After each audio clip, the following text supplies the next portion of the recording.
अमृतसर से चुनाव लड़ा, हार गए।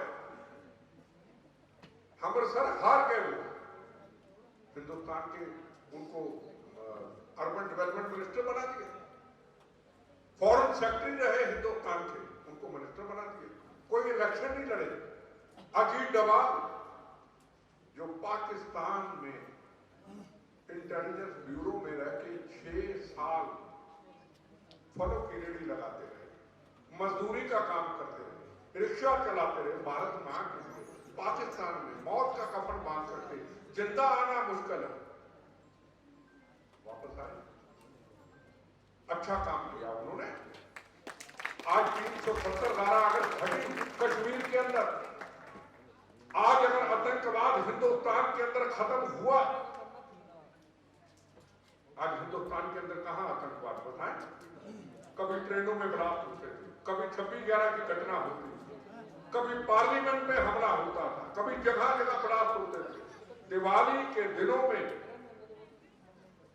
मां कहती थी बच्चे ध्यान से जाना, पतियों को ध्यान से जाना, कहीं सरोजिनी नगर कई जगह पे ब्लास्ट हुए, दिवाली के दिन में ब्लास्ट होते थे। बताओ कोई बताए कहीं ब्लास्ट होते, गोलियां चलती हैं? हाँ पंजाब का है, मैं उससे भी चर्चा करूंगा।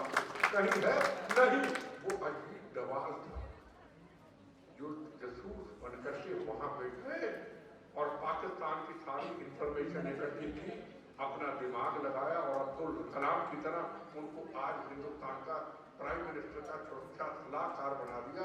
ये नहीं कि एक राजनीतिक है इसलिए बना दिया, एक दिमाग था, अपने अपने काम में अच्छी शिक्षा ली थी उन्होंने और हिंदुस्तान को आज पूरा चलाते। आज अमेरिका में देखिए, अमेरिका में अभी वो गए, पूरी दुनिया में वो जाते।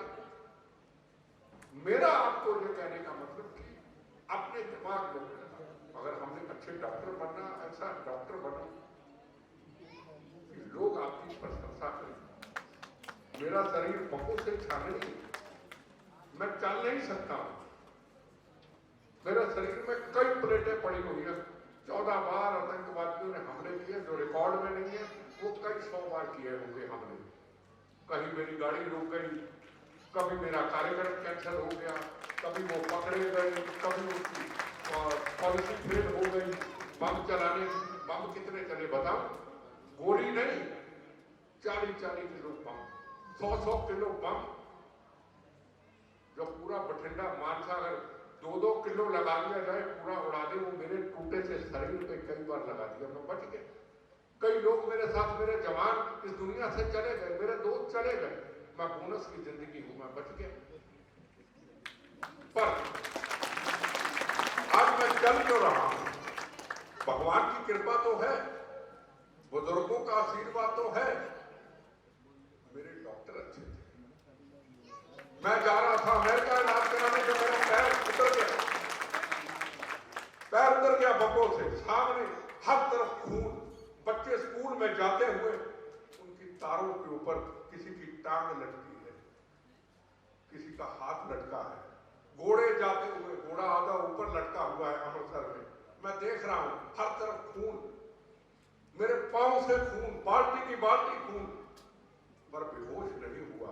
भगवान की, भारत मां की कृपा थी। वंदे मातरम। आज भी मैं भगवान से सवाल कभी अकेला बैठकर पूछता हूं कि 1-1.5 घंटे के फासले में पंप चलने के बाद, पैर उतरने के बाद, बुलेट प्रूफ गाड़ी में बैठा, मेरे जवानों ने बैठाया, उनके ऊपर गोलियां चलाई, एक की शहादत हुई, एक पकड़ के बैठाया, फिर गाड़ी रुक गई, फिर उतरा, फिर स्वराज मात्रा कितना ऊंचा होता है, पैर मेरे अंकल ने जोड़ा और मैं उसके ऊपर, फिर मैं कहा पुराने हॉस्पिटल लेके जाओ, गया, वंदे मातरम तो मैं बोलता रहा। पर उसके बाद मैं मिनिस्टर था पंजाब का, हुआ फैसला कैबिनेट का कि मुझे अमेरिका में ले जाओ। यही होता जब हम मंत्री बन जाते हैं तो हम हिंदुस्तान को, अपने पंजाब को भूल जाते हैं, हम अमेरिका, विदेशों की बात करते हैं कि वहां मेरा इलाज होना चाहिए। भगवान की कृपा हुई, किसी ने कहा वहां आएंगे तो वहां भी मार देंगे, तो यहाँ पीजीआई में एक डॉक्टर थे जिनका नाम था नाकी साहब, बड़े हड्डियों के एक्सपर्ट थे, बड़े बड़े डॉक्टरों से सलाह की। एक दिल्ली में गंगाराम में डॉक्टर थे, वो भी चेक करने आए, वो कहते टांग तो काटनी पड़ेगी, और हमारे अंदर उस वक्त जोश था, देश की लड़ाई है, एक टांग क्या दो कट जाए कोई दिक्कत नहीं, देश के लिए तो काम करना ही चाहिए। पर मैंने ये डॉक्टर के ऊपर विश्वास रखा, नाफी साहब के ऊपर। आप टांग कटे, एक कटे या दो कटे, ना मैं विदेश में जाऊंगा ना किसी और के जाऊंगा, मुझे तो आप पे विश्वास है। थे बड़े सख्त, बहुत गुस्से वाले थे, और पीजीआई में मुझे लेटा दिया गया। और मैं आज आपके सामने हूं, मेरे हर दोनों पांव में, दोनों कानों में ऊपर तक मेरे प्लेटें हैं। मैं अगर सीधा चलूंगा इसके बाद तो आप मुझे पहचान नहीं पाओगे कि मेरा शरीर आधा प्लेटों से चलता है। कितने किलो लोहा होगा मेरे शरीर के अंदर, उतना मेरा भार नहीं होगा जितना लोहा होगा, पर एक अच्छे डॉक्टर की कृपा से उसे मुझे चलने के लायक कर दिया।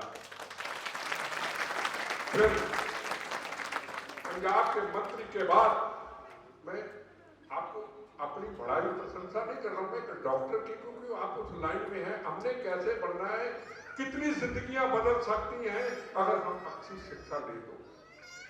उसके बाद हिंदुस्तान के प्राइम मिनिस्टर नरसिम्हा राव जी ने कहा आपको दिल्ली आना पड़ेगा, आप मंत्री भी रहोगे और यूथ कांग्रेस के प्रेसिडेंट मेरे साथ रहोगे, पीएम कहने लगे। मैंने उनको बहुत हाथ जोड़े, मैं कहा सर मेरा पहले भी गोलियां चल चुकी, शरीर टूटा पड़ा है, मैं इलाज कराऊंगा, मैं पूरा देश कैसे घूमूंगा? कि नहीं तुम्हें उनको किसी ने बता दिया अगर पंजाब रहा तो इसको मार देंगे, पर उन्होंने मुझे बताया नहीं। मुझे दिल्ली हिंदुस्तान की यूथ कांग्रेस का जब प्रेसिडेंट बनाने लगे, मैं अपने डॉक्टर को पूछा, क्योंकि थोड़ी थोड़ी देर में, एक दो दिन के बाद मेरे प्लस्तर से खून बाहर आता रहता था, मैं देखता था खून बहता रहता था। और जब प्लस्तर को उतारते थे, आपको पता होगा वो एक आरा सा चलता है, तो कितना तकलीफ होती, कितनी आरा मेरी टांग में ना काटते। आप भी सोचता तो है, जिसने कभी देखा नहीं। पर मेरे डॉक्टर कहते, डॉक्टर नागी बेटा मैं बैठा, जब पूरा देश घूम, हिंदुस्तान के नौजवानों को जगाओ इस राष्ट्र के लिए, इस आतंकवाद के खिलाफ की लड़ाई के लिए, बहनों के सुहागों की रक्षा के लिए, बच्चों को बचाने के लिए पूरा हिंदुस्तान के लिए